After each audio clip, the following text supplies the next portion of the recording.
I was 75% sure I was smelling a rotting body in my apartment building and didn't say anything. I noticed a terrible smell in my apartment building a few days ago, especially near the basement units. It didn't smell like rotting garbage, it was worse. I suspected it might be a dead animal, but I also had a gut feeling that someone in the basement unit might have died. I mentioned the smell to my friend who was driving me to the airport, and she thought it was just rotting garbage. I left for my vacation, trying to put my morbid thoughts aside, but I couldn't shake the feeling something was really wrong. That said, I rationalized it away as being unlikely, figured it was more likely that a rat had crawled indoors to die or something like that, or maybe it was coming from outside somehow or whatever. I didn't let my landlord know. I didn't even ask my girlfriend if she smelled anything until much later. I don't know, I'm a pretty avoidant person. I usually leave that sort of stuff up to the busybodies of the world, not to mention our property manager / co-landlord had just died like a week before, seriously, which was even more of a deterrent. Not wanting to be the one to put more stress on my landlord's shoulders, I decided that it would resolve itself and moved on, holding my nose anytime I went downstairs. Over the days, though, the smell was getting bad. Thinking back, I remember seeing a bunch of flies buzzing in one of their unit's windows, stuck between the glass and the drawn blinds. It was weird enough for me to notice it, but the smell wasn't top of mind when I saw them, so the connection didn't immediately occur to me, and by the time I smelled it again hours had passed and I had forgotten about the flies.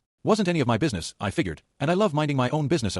By the time I was leaving to catch my flight, the smell was started to seep upstairs, enough so that there was a faint smell of rot coming from around my radiators. I was way more concerned about not being late to the airport, though. Well, turns out the tenant in that bottom unit had died, and my landlord found their body the day after I left for my trip. I just found out today, after receiving an apology in the apartment group text for everyone having to evacuate the building, one that mentioned cops, a biohazard team, and that unit. My GF reached out to another tenant in the building who confirmed our suspicions completely. I have no idea when they died, or by what means, but like I said, it definitely wasn't of old age. I haven't even been able to find an obituary yet, though I don't know how long that usually takes. It's bizarre, but in all honesty I'm thrilled I took my vacation when I did. As I was walking out the door with my friend, loading my luggage into her car, she scolded me for not bringing up the smell. I shrugged and said, well, I'll be gone for the next few weeks anyway. Honestly, I'm kind of hoping that someone else will deal with it by the time I get back.